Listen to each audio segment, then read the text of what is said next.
Muito boa noite a todos. É com alegria que eu volto a esta casa. Nunca participei de um trabalho aqui nessa casa, né? Então estou muito contente de estar aqui, né? O que nós vamos fazer hoje, a reflexão de hoje, faz parte de uma série de palestras que eu tenho feito sobre que eu chamei o nome de Obreiros do Bem.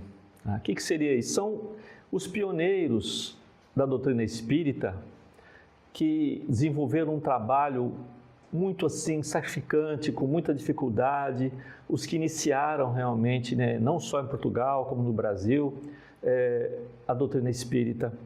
Então eu chamo desses obreiros do bem, que são pessoas, né, que realmente contribuíram muito com relação à divulgação da doutrina espírita, não só pelo seu trabalho, mas também pelo seu exemplo de caridade, né, de auxílio, são essas pessoas. E nós começamos sempre, né, com Allan Kardec, que é o que nós chamamos o codificador da doutrina. Aqui alguns, só vou citar alguns, né?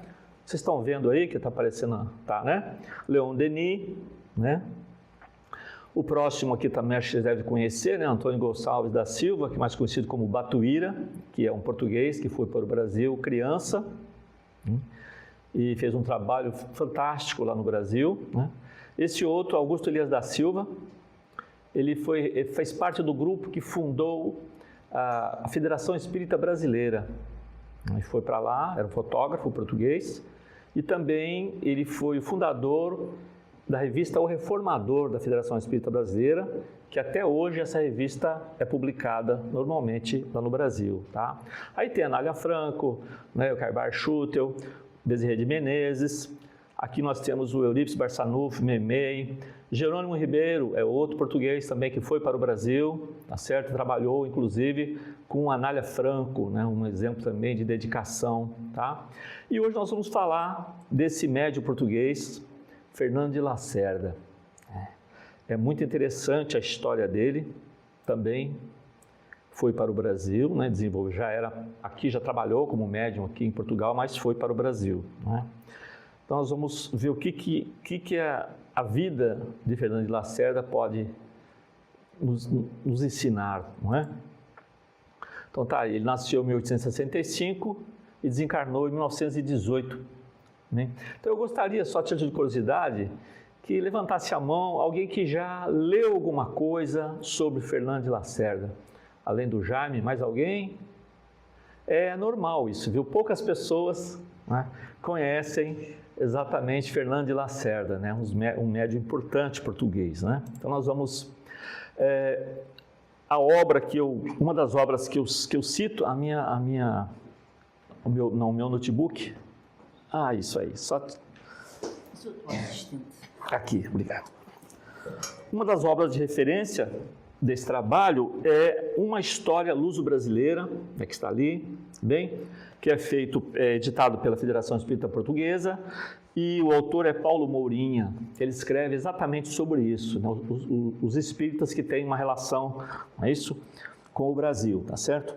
E o Fernando de Lacerda, evidentemente, que tem. Então,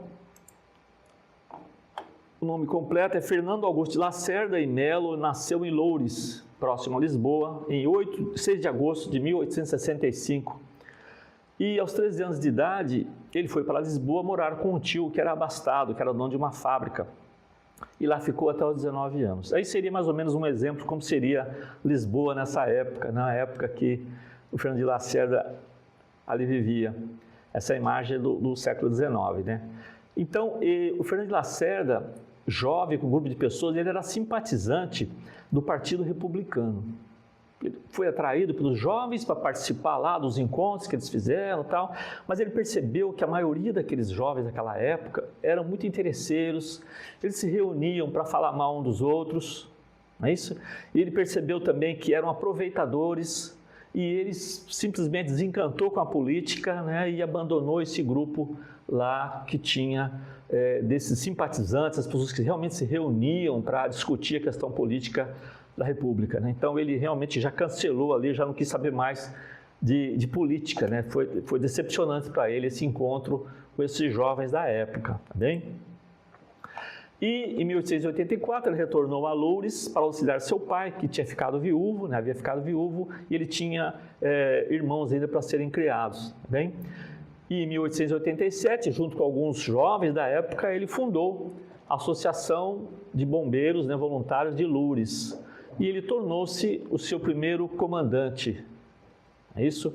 Além disso, ele também colaborou com o jornal dos bombeiros e o Jornal do Alentejo. Ali também, se você entrar nessa Associação Humanitária de Bombeiros de Loures, né, Voluntário de Loures, está lá ainda até hoje essa associação, não é isso? É muito importante para a região e foi fundada por Fernando de Lacerda. Bem? Então, repare que você vai começar a ver que todo o trabalho dele, tudo que ele se dedicou, tudo que ele aproximou, ele construiu. Uma pessoa muito construtiva. Nós vamos ver, né, como ele realmente é uma pessoa muito dedicada, né, e muito caridosa. Né? Como era Fernando de Lacerda? Esse é interessante, o jornal que diz o seguinte, olha, ele descreve mais ou menos, pessoa agradável, voz calorosa e insinuante, extremamente simpático, dotado de uma atividade constante, com ar galhofeiro e um eterno sorriso. Cativa logo com eles trata, porque se vê naqueles olhos traquinas um fundo de alma cheio de bondade e de amor. Então era uma pessoa realmente simpática, aquela pessoa que você começa a conversar e não quer parar de conversar com ele. Ele realmente é muito cativante, isso tem realmente é muito cativante. Esse aí era o Fernando de Lacerda, e pelo que eu pude apurar bastante também sobre ele, era o tipo de pessoa que se alguém pedisse um auxílio, ele atendia, sempre procurava atender as pessoas, independente de onde que era, que tipo que era, que religião que pertencia. Não, ele procurava realmente atender a tudo, porque estava disposto a ajudar. Era uma pessoa extremamente solidária e fraterna. Então você vê já as características, né, de Fernando de Lacerda, tá? Então é interessante que isso aí tem um destaque que eu vi no jornal de 1890. Esse aí é um destaque de Fernando de Lacerda, desse jornal da época, não é isso? E em 1889 começa a se manifestar a mediunidade de Lacerda. Repare que, de um modo geral, em Portugal como no Brasil também, nós temos uma formação católica, é isso? Então a gente está sempre ligado, né, desde a infância, igreja. Eu, por exemplo, participei, fiz primeira comunhão, né? Então é natural isso aí. Ele também é evidente, a família toda tinha essa característica. Só que um belo dia, ele estava na sua casa e de repente estava na escrivaninha e o braço dele começou a se movimentar, né, sem ele querer. Né? Aí pegou uma caneta, né, um lápis e começou a escrever, sem ele querer, foi assim, voluntário mesmo. Lógico que isso aí assusta qualquer pessoa. Imagina você, um jovem, né, ou uma jovem, de repente você está na sua casa, sua mão começa a se movimentar e pega um papel e começa a escrever. Realmente causou um espanto, como diz aí, né? A faculdade causou-lhe verdadeira surpresa, uma vez que seu braço era tomado involuntariamente por uma entidade que conhecera encarnada. Olha só. E que escrevia com a mesma caligrafia e assinatura que conhecera em vida. Então ele reconheceu ali, pelo texto que tinha, a pessoa que era já desencarnada, conhecido dele. O problema é que essa pessoa, a mensagem, foi uma mensagem sarcástica. Não foi uma boa mensagem. É isso? Injurioso, falando mal do próprio médium, né? Quer dizer, uma entidade. E aí o que é interessante? A gente percebe que, por que existem espíritos aqui desse jeito? Porque nós somos assim, a humanidade é assim. Então, uma pessoa que é de boa índole, quando ele desencarna, ele continua como de boa índole. Se uma pessoa realmente é injuriosa, gosta de fazer o mal, ele desencarna, ele continua assim também. Então, o mundo espiritual, quando você desencarna, ninguém vira santo ou demônio. Né? São as nossas características mesmo. Então, se você só leva para o outro lado, como diz o Divaldo Franco, né? Deixamos o que temos, levamos o que somos. Então, nós levamos, sim, os nossos conhecimentos, os nossos afetos, é isso? Tudo que nós temos, as nossas experiências, essas são as coisas que nós levamos para o outro lado. Então, o nosso caráter, tudo nós levamos. Então, essa entidade que se manifestou nele é um espírito ignorante. É isso? E realmente falava coisas injuriosas ao médium, mas ele escreveu aquilo. Quer dizer, foi o primeiro contato com ele, pode-se dizer, com a mediunidade, com os espíritos, foi assim. Devagar vai aparecendo, nós vamos perceber que ele vai se aflorando muito mais característica da mediunidade dele. Ele vai começar a ver espíritos, tá certo? E conversar com espíritos, né? E escrever, tá certo? A mando deles, né? Então, ele volta a Lisboa em 1898 e ingressa na Polícia Administrativa do Governo Civil. Então, é um trabalho que ele vai realmente se dedicar. Não é? E ele herda, né, desencarnou seu tio, ele desencarnou, ele recebe de herança essa fábrica. Essa fábrica era uma fábrica antiga, fábrica a vapor, de fazer molduras, né? Molduras na época. Né? Então, ele também vai se tornar um comerciante, só que ele não abandona a carreira dele de policial administrativo. Então ele continua ali na polícia com o seu trabalho, mas também logicamente ele tinha pessoas, né, tinha funcionários, etc., que ele administrava. Então ele conseguia, né, trabalhar com as duas coisas, né? Então, na fábrica, também atender a fábrica e na polícia administrativa. E depois foi promovido, né, nessa polícia e se tornou subinspetor, né, que era um cargo importante à época, tá bem? Aí nós temos aí a imagem dele, né? Certo que numa escrivaninha, tá? E aqui eu botei 3 figuras importantes que vão começar aqui, que é aqui Camilo Castelo Branco e Silva Pinto, né? O Camilo Castelo Branco e Silva Pinto. O que acontece? Em 1906, na noite de 28 de outubro, Lacerda escuta uma voz que insistia para que ele se levantasse e escrevesse. Ele estava dormindo, de repente ele foi acordado. Olha só que estranho, né? Ele foi acordado e a voz chegou e falou assim, levanta, vai lá na escrivaninha que você vai escrever. Ele ficou meio assim, mas não, vamos lá, insistiu mesmo, ele foi lá para escrever. E aí tratava-se de Camilo Castelo Branco, certo? Nós já sabemos mais ou menos a história dele, né? Desencarnou na obra Memória de um Suicida, né? De Ivone A. Pereira, que conta bem a história de Camilo Castelo Branco. E o Camilo Castelo Branco, ele tinha um grande amigo, também um escritor chamado Silva Pinto, né? E quando o Camilo suicidou, esse amigo dele ficou muito assim, ficou meio depressivo, né? Ficou chateado, ficou incomodado, né? Ficou muito desanimado, né? com a perda do amigo. Como ele era materialista, não é isso? Ele achava que o suicídio seria uma saída viável para isso, para poder se livrar dos sofrimentos todos. Então ele estava realmente com um pensamento suicida. O que o Camilo fez? O Camilo, por meio do Fernando de Lacerda, fez uma carta para o Silva Pinto, né, para ele desistir dessa ideia. Agora você imagina, uma pessoa materialista recebeu uma carta de uma pessoa que ele nem conhecia, o médium, chegou lá na casa dele e falou, olha, tem uma carta para você aqui. Carta de quem? É do Camilo Castelo Branco. Ah, mas o Camilo Castelo Branco morreu. Pois é ele mesmo. Né? Então era realmente se estranhar, né? Como que você receberia uma notícia dessa? Primeiro, você não acredita nisso. Não, que isso, é um absurdo. Acontece o seguinte, nós aqui que temos amigos, se você por acaso... Só de ouvir a voz do seu amigo, você conhece que é ele. Você não precisa ver. Se ouvir a voz do seu amigo, você sabe. Seu amigo, você sabe quem é. Não é isso? E se alguém falar assim, olha, você tem um amigo e começa a falar as características da pessoa, você também reconhece.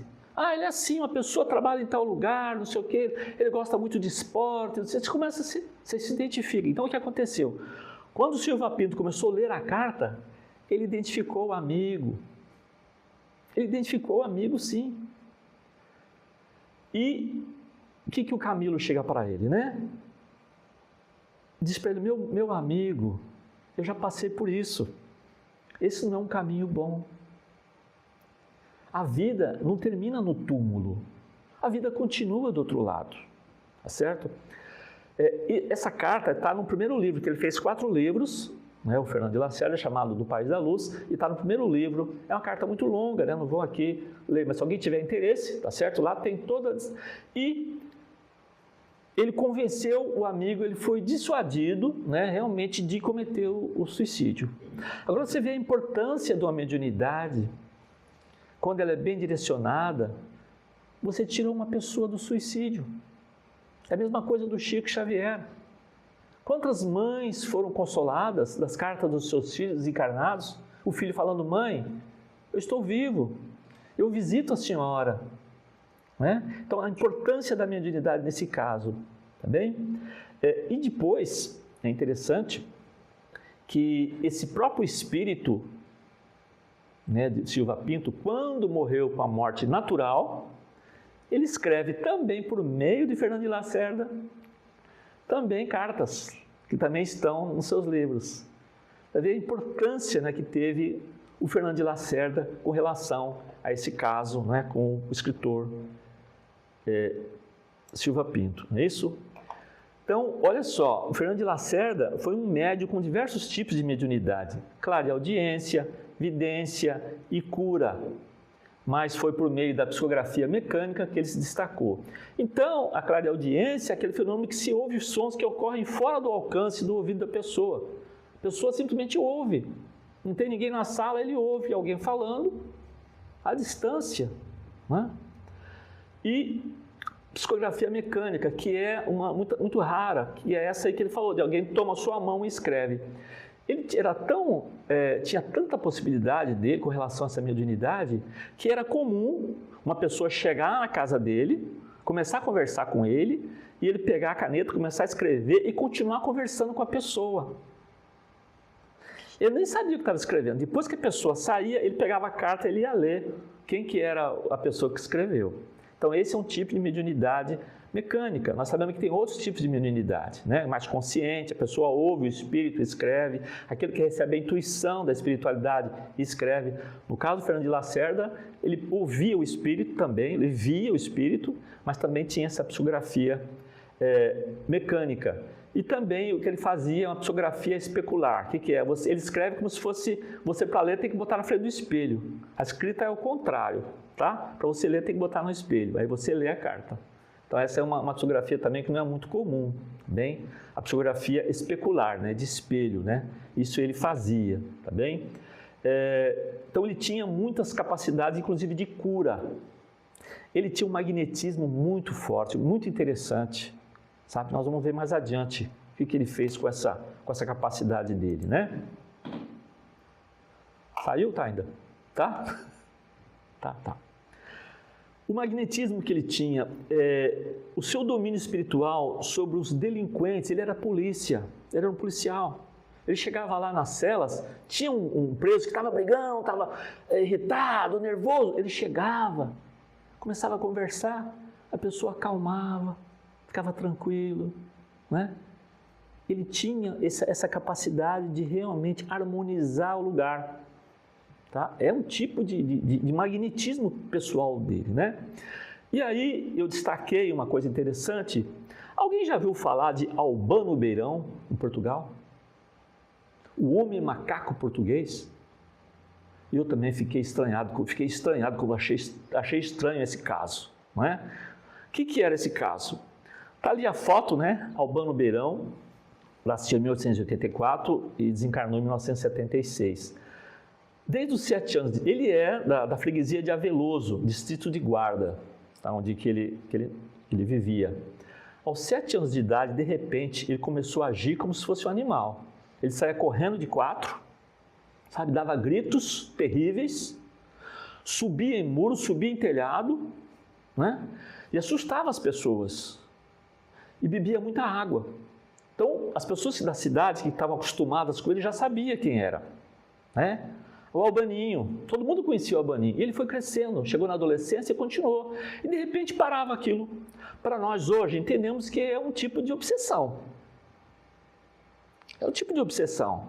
Aí ele ficava bom, normal. Às vezes durante o dia ficava bom, de repente, chegava à noite, dava de novo aquela crise nele.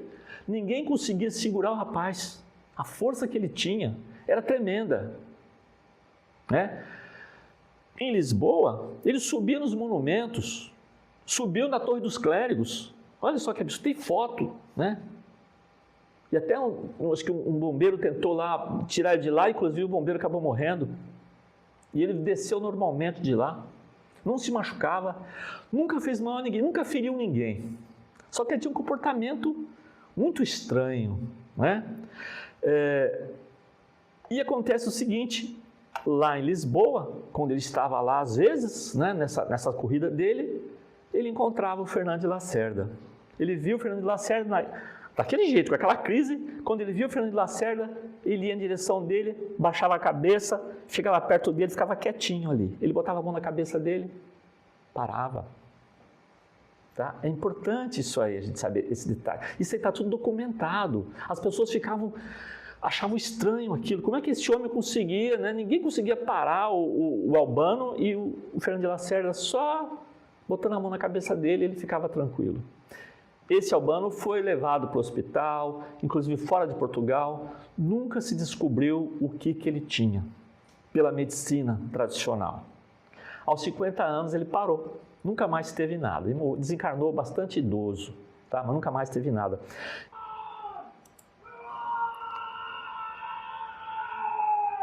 Às vezes, à noite, qualquer hora do dia, dar aquele papo, ignorante, e igualmente, da noite, ligaram, e a gente ouvir aquele discurso experiente, que nos confundiam, igualmente. Muitas vezes a gente chegava à janela e via o homem entrar. Olha. Rua adiante, com gritos, não eram bem estridentes, mas eram mais estridentes, eram fascinantes, uma coisa fora do lugar, que a gente sentia. Lembro-me de ver muitas vezes deitado no chão, no inverno, de estar a nevar, de estar a chover, de estar no frio, em ceroulas, conforme estava na cama, assim saltava pela janela e assim andava horas. Então vocês ficaram conhecendo agora, pelo menos um pouco, dessa figura que eu só usei para mostrar, falar que o Fernando de Lacerda se envolveu com muita coisa, né? E sempre procurando no trabalho no bem, né? Procurou realmente auxiliar as pessoas, né? Então esse é um caso que ficou realmente um mistério para a ciência, né? O caso do Albano Beirão, né? Agora apareceu. Tá. Em 1908, a publicação do primeiro volume do livro, né, do País da Luz, de Fernando de Lacerda, teve grande impacto em Lisboa. Olha só, dentre os espíritos que se manifestavam através da psicografia de Lacerda, destacam-se Eça de Queiroz, Eliodoro Salgado, João de Deus, Vitor Hugo, Júlio Diniz, Alexandre Herculano, Camilo Castelo Branco. Você imagina as pessoas da época pegando uma obra que ali dizia que era aqueles espíritos, aquelas pessoas que já morreram, que estavam escrevendo. Como que o Fernando de Lacerda ia ter uma capacidade de escrever com estilo de Camilo, de Eça de Queiroz, de Júlio Diniz, não é? É muito difícil acontecer isso. É o que aconteceu também com o Chico, que nós vamos ver um pouco daqui mais para frente. E as pessoas começavam a criticar. Será que é mesmo de verdade isso? Será que ele escreveu mesmo? Será que foi ele mesmo? O que é isso? Não é? Os escritores voltaram para falar. O clero da época, né, o clero católico, se agitou, se movimentou muito, só que os livros esgotou rapidamente. Foram vendidos todos os livros, porque as pessoas tinham curiosidade para saber. Porque o espiritismo estava começando, gente. Estava começando, praticamente, né? O espiritismo. Não é isso? Começou, lógico, na França, em 1857, com a publicação do Livro dos Espíritos, mas até chegar, né, realmente ser divulgado, não tem os meios que nós temos hoje. É isso? Naquela época era mais difícil a comunicação, tá bem? Então, esse livro realmente já causou espanto das pessoas, né? Falando sobre a obra desses espíritos, né? Olha que interessante, 24 anos depois, em 1932, Francisco Cândido Xavier lançou a obra Parnaso de Além Túmulo, livro que também teve grande repercussão e que deu início à sua imensa tarefa na literatura mediúnica. Chico Xavier tinha 22 anos. Alguns espíritas também, escritores brasileiros, consideram que Fernando de Lacerda preparou o terreno para o Chico Xavier. Ele começou com os escritores que depois, olha só, o primeiro livro do Chico Xavier, esse é o Parnaso de Antumt, escreveram 14 poetas brasileiros, entre eles Augusto dos Anjos, Casimiro de Abreu, Castro Alves, Alta de Souza, e 4 poetas portugueses, Antero de Quental, escritor famoso português, Guerra Junqueira, João de Deus e Júlio Diniz. Os mesmos que escreveram por meio de Fernando de Lacerda, estavam lá no Brasil escrevendo também. O espírito não tem esse problema de... Eles não tinham problema, não precisa pegar navio para ir para lá. Né? Certo? Pode escrever à distância. Tá bem? E também um espírito chamado, um espírito desconhecido, de anônimo, que também escreveu através de Chico Xavier. O que aconteceu com Fernando de Lacerda em Lisboa também aconteceu no Brasil com Chico Xavier. As pessoas também não acreditavam, né, que realmente eram os poetas que escreveram. Tinham depois, mais adiante, nós vamos ter Humberto de Campos, que os familiares estavam vivos. Aí quando ele escreveu por meio do Chico, assinou Humberto de Campos, a família acionou o Chico, que iria receber os direitos autorais pela obra, porque era o parente deles. O que o espírito fez? Humberto de Campos começou a escrever, assinar como irmão X. Então, o espírito, irmão X. Aí a família não pôde mais processar o Chico, nem nada. Tá? Acabou o processo. Tá bem? É interessante também esse caso. Então, é interessante como o paralelismo, né, entre o Fernando de Lacerda com essas obras dos poetas e também Chico Xavier com Parnaso de Além Túmulo. Bem? E aí, gente, eu tenho aqui um destaque de um jornal da época, né, 7 de setembro de 1908, de Lisboa. Um repórter resolve entrevistar o Fernando de Lacerda. Vai lá, sabia que ele tinha escrito aquelas obras, será que ele realmente, será que ele era verdadeiro? Será que ele era um charlatão? Né? Então foi à casa dele, foi lá, marcou uma entrevista com ele, o Fernando de Lacerda ia recebê-lo, ele chegou lá à casa, né, bateu a porta, e o Fernando de Lacerda estava no outro cômodo, falou, pode entrar, a porta está aberta. Aí o repórter entra na casa dele, na biblioteca dele, e começa a olhar os livros que ele tinha, procurando ali se tinha livro das obras, né, dos escritores que ele escrevia. Não tinha nenhum livro, nem de Antero de Quental, nem de Júlio Diniz, nem de Eça de Queiroz, nada. O que tinha alguns romances muito simples, coisas muito simples, muito simplória, que ele gostava de ler, romances simples. Nenhuma de grande literatura, nada disso. E aí o repórter chegou, aí depois ele veio recebê-lo. Eu falei assim, então o senhor, sim, o senhor escreve com os espíritos? O senhor escreve uma agora? Eu falei, eles já estão aqui, ele falou. Eles já estão aqui. O que você quer?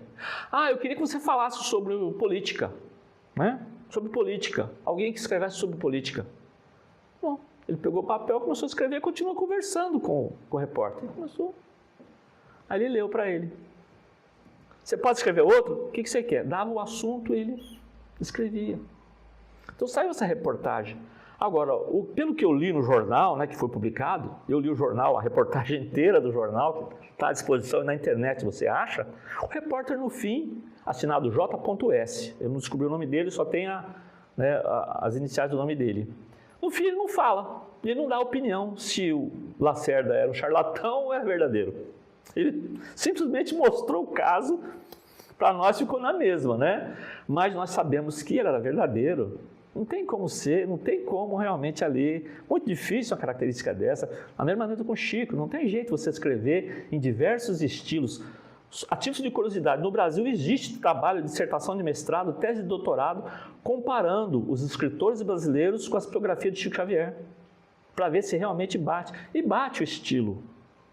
Não tem saída, né? Então, provando realmente que as obras de Fernando de Lacerda, da mesma maneira, eram verdadeiras, né? Com a implantação da República em 1910, Lacerda, que era policial, mas ainda ligado às ideias espiritualistas, começou a ter dificuldades no seu trabalho mediúnico, uma vez que a sociedade da época foi influenciada pela crença, pelas crenças materialistas e ateístas pregoadas pelos republicanos. Ele começou a ter problema, com relação a essas pessoas. Em fevereiro de 1911, a situação profissional de Lacerda ficou delicada devido a uma investigação policial em um dos clubes, um clube recreativo em que Lacerda havia pertencido, que foram descobertas práticas de jogos de azar com a detenção de vários frequentadores. Lacerda foi suspenso de sua atividade profissional por ser considerado conivente com aquela prática ilegal. E tinha um jornalista chamado Fernão Boto, que escrevia, falando que realmente ele era isso, que ele era aquilo. O que aconteceu? O Fernando de Lacerda tinha se inscrito naquele clube. E depois de um certo tempo, ele largou. Não tinha mais credenciais do clube, ele se desligou completamente do clube. Esse fenômeno, essa questão dessas atividades suspeitas aconteceram depois que Fernando de Lacerda saiu. O que ele fez? Ele mesmo abriu uma investigação na polícia para analisar o caso. Aí foi descoberto, sim, outro funcionário, que era conivente com os jogos de azar da época. Aí ele foi inocentado. Mas assim mesmo a imagem já fica prejudicada, por mais que você seja inocentado. Então a situação começou a ficar difícil para ele. Devido à situação difícil que ele estava passando, e animado por um amigo, que era administrador da livraria da Federação Espírita Brasileira, que se correspondia assiduamente, começou a pensar em migrar para o Brasil. Bem, poucas semanas depois ele soube que a sua demissão estava realmente para sair. Então ele decidiu embarcar para o Brasil. Deixou a fábrica aos cuidados de seus irmãos para continuar com o negócio, não é isso? E resolveu sair de Portugal. E aqui eu arrumei duas fotos, e curiosa. Essa primeira foto aqui seria um navio da época, que vocês estão vendo aí, tá? Como seria, com muitos imigrantes que foram para o Brasil, portugueses, não só portugueses, mas também italianos, japoneses, Muitos foram para o Brasil. Lacerda embarcou em Lisboa dia 10 de julho de 1911 e chegou no Rio de Janeiro 13 dias depois, 23 de julho de 1911. Aqui seria uma chegada dos imigrantes lá, como que seria o porto, o lugar de receber as pessoas que estavam chegando. Então essas fotos são exatamente do início do século XX. Tá? Chegando lá, ele alugou um quarto para solteiros, ficou ali naquele um tempo, mas logo teve contato com esse doutor Fernando também, chamado Fernando também, que trabalhava na administração da livraria da Federação Espírita Brasileira, e falou: olha, você vai precisar arrumar um emprego, Vamos arrumar um trabalho para você aqui, porque mediunidade não é trabalho, não é emprego, é isso? Como eu estava comentando agora quando vindo com a Ana, O espiritismo não é um emprego, Então ele teve que trabalhar, só que essa pessoa que conseguiu para ele, falou: olha, eu consigo para você um trabalho que você fazia lá em Lisboa. Você vai trabalhar na polícia. Mesma coisa, polícia administrativa. Só que tem um detalhe, é um emprego público. Para que você possa fazer esse serviço, você vai ter que se naturalizar brasileiro. Aí ele não quis. Eu ele fala, lendo nessa obra, mesmo ele sendo abandonado pela pátria dele, que praticamente, ele não quis se desvencilhar, não quis mudar a naturalidade dele, continuou como português e desempregado. Nesse caso, ele não conseguiu emprego. Mas esse amigo dele, que é interessante, esse Fernando, Dr. Fernando de Moura, ele fez o seguinte: ele tinha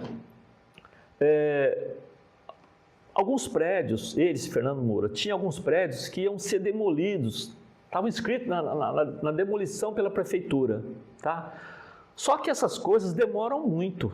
Lá vai se acontecer, vai passar uma rodovia ali, aí se demora anos para isso acontecer, até você demolir o prédio, é o serviço público, Aqui não deve ser assim, lá no Brasil é assim, Demora as coisas públicas. Coisa particular acontece logo, a coisa pública é muito demorada. O que ele fez? Ele fez uma venda fictícia de 2 prédios, propriedade do Dr. Fernando. Fez uma venda fictícia, como se tivesse vendido para o Fernando de Lacerda, e ele, com aquela pequena renda, começou a morar ali naqueles prédios e recebendo uma pequena renda. Foi assim que ele foi sustentado no Brasil.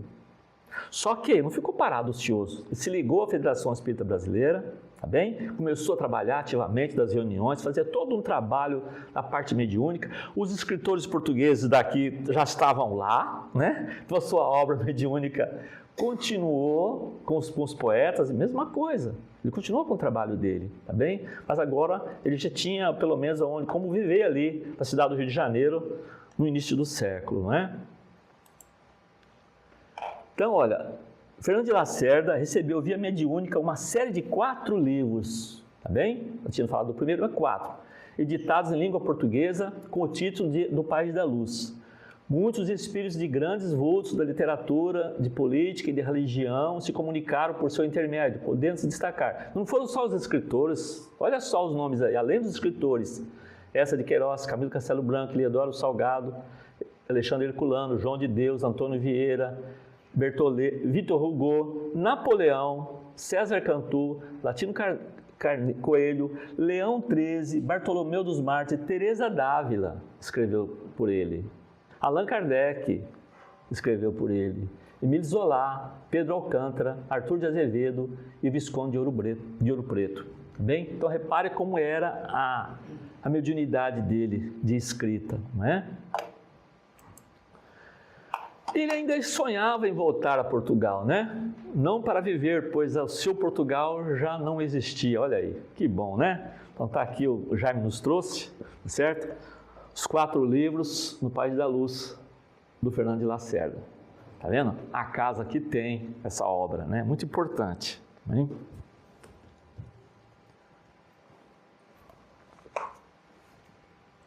Mas ele queria voltar para rever os amigos aqui em Portugal, abraçar a família, né? Sobretudo os afilhados. Aquela foto ali é uma foto da época dele, né? Ali é o Chiado, em Lisboa, né? Um lugar onde ele frequentava.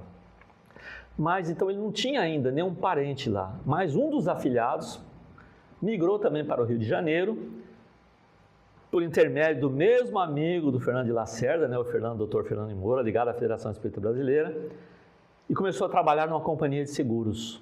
Bem, então ele já tinha ali uma relação, pode-se dizer, uma relação familiar com outra pessoa. Bem, como é que foi a desencarnação desse Fernando de Lacerda? Devido a uma hérnia que há muito o fazia sofrer, rebentou e Lacerda foi enviado a um hospital, onde foi realizada uma cirurgia de emergência. Então foi uma cirurgia de emergência, não é uma coisa que foi muito rápido, né? Devido à infecção generalizada, Lacerda desencarnou no dia 6 de agosto de 1918, aos 53 anos de idade. Muito jovem ainda, né? Ele foi sepultado no dia seguinte, no cemitério São João Batista, no bairro do Botafogo.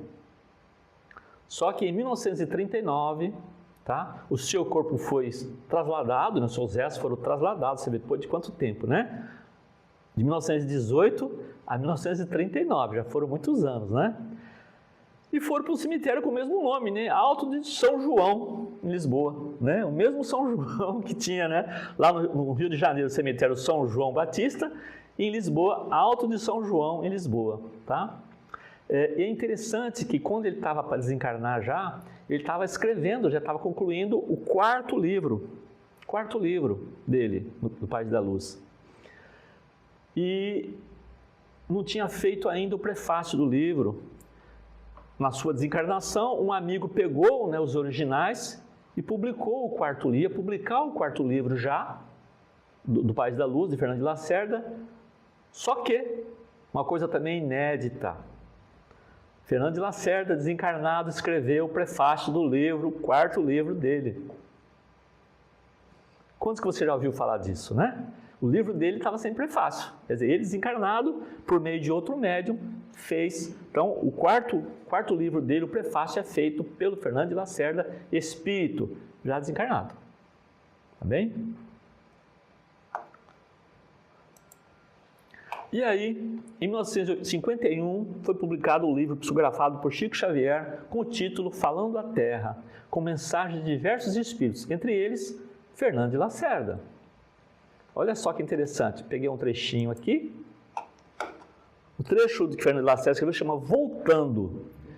Tive a felicidade de transmitir aos meus contemporâneos as notícias de vários pensadores e literatos redivivos, incorporando-as ao espiritismo luso-brasileiro, qual o telegrafista postado à porta de um fio estendido entre os dois mundos. Entretanto, guardo ainda bem vivas as marcas do sarcasmo e da perseguição que o serviço me valeu. Ele foi perseguido, não foi considerado, acharam que era um charlatão. Ele passou por tudo isso. Por parte de muitas personalidades importantes, já agora recambiadas para cá. Ele encontrou essas pessoas que falavam mal dele lá no plano espiritual. Não só eles, mas ele encontrou essa de Queiroz, Camilo Castelo Branco, quer dizer, ele começou a fazer parte ali daqueles escritores que ele psicografava. Olha só que interessante, tá? Então ele disse, né, por parte de muitas personalidades importantes, já agora recambiadas para cá, onde não mais se dispõe ao mau gosto de escarnecer a verdade. Aqueles que não acreditavam, também que eram materialistas, que achavam que ele não sabia nada, que ele era um charlatanismo, estavam ali no plano espiritual agora percebendo que tudo era verdade, que a vida continua. A vida não acaba num túmulo. Uma vida só aqui na Terra é pouco para a gente evoluir. Precisa voltar várias vezes, não é? Ele disse no final, não é fácil entregar certas mensagens a destinatários que se voltam contra eles. Tá? Muita coisa que ele escrevia, então as pessoas não consideravam. Tá? E, na mesma maneira que poucas pessoas conhecem Fernando de Lacerda, não é isso? Aqui em Portugal, fizeram, olha só, em 2011, a União Espírita da região de Lisboa realizou um seminário, e participaram desse seminário cerca de 230 pessoas, para poder, sim, mostrar, apresentar para Portugal quem foi Fernando de Lacerda. Bem, então ele procurou, sim, resgatar esse evento, procurou resgatar o trabalho de um médium, um espírita notável, cuja influência extrapolou, né, os limites da nação portuguesa. Muito importante, um médium português muito importante e pouco conhecido pelos espíritas. Que as pessoas não conheçam, até concordo, mas o meio espírita poucos conhecem Fernando de Lacerda, bem? Então, olha só, Fernando de Lacerda mostrou seu belo caráter e sincera humildade quando disse sobre os livros que ele publicou: isso não é produto da minha inteligência, não fui eu que ditei esses escritos, eu fui apenas o instrumento de uma inteligência alheia, portanto, o mérito não me pertence. Olha que coincidência. O que Chico Xavier falou quando escreveu os livros também? Chico dizia, isso também não me pertence, eu sou apenas um carteiro dos espíritos. A mesma humildade, é isso? Não realmente se considerar como sendo o autor dessas obras, foi intermediário desses espíritos que escreveram através deles, tanto Fernando quanto Chico. Bem? E aí eu encerro, meus irmãos, com a imagem da cidade do Rio de Janeiro, Jesus aí, né, de braços abertos, não só para Fernando de Lacerda, né, para Batuíra, Augusto Elias da Silva, Jerônimo Ribeiro e tantos outros portugueses que foram, com seu trabalho, caridosos nas suas ações e enriqueceram, né, muito a divulgação da doutrina espírita. Bom, então é isso que eu tinha para dizer hoje. Tá bem? Obrigado pela presença de vocês e paz a todos nós.